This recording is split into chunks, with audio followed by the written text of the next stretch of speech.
সাবেক ৩ প্রধান বিচারপতি সহ আপিল বিভাগের ৭ বিচারপতির বিরুদ্ধে আদালত অবমাননা মামলা করেছেন আইনজীবী ইউনুস আলী আকন্দ। সকালে সুপ্রিম কোর্টে এ তথ্য জানান তিনি। বিচারপতি ওবায়দুল হাসান, বিচারপতি সৈয়দ মাহমুদ হোসেন, বিচারপতি হাসান ফয়েজ সিদ্দিকী, বিচারপতি ইমান আলী, বিচারপতি মির্জা হোসেন হায়দার, বিচারপতি আবু বকর সিদ্দিকী ও বিচারপতি নুরুজ্জামানের বিরুদ্ধে আদালত অবমাননার অভিযোগ আনেন এই আইনজীবী। আগামী রোববার এ নিয়ে শুনানি হতে পারে।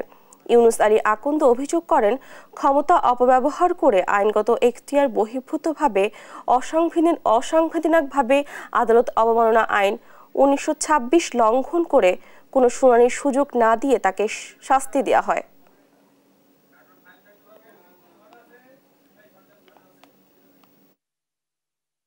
আমার অভিযোগ হলো ১৯২৬ সালের যে আদালত অবমাননা আইন, সেটা হাইকোর্টে কন্টেম্পট প্রসিডিং ড্র করতে পারে, কিন্তু আপিল বিভাগের সেই এখতিয়ার নাই।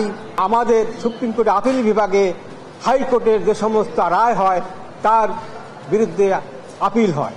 হাইকোর্ট যদি রায় দেয়, সেই রায়ের বিরুদ্ধে সরাসরি আপিল করা যায়।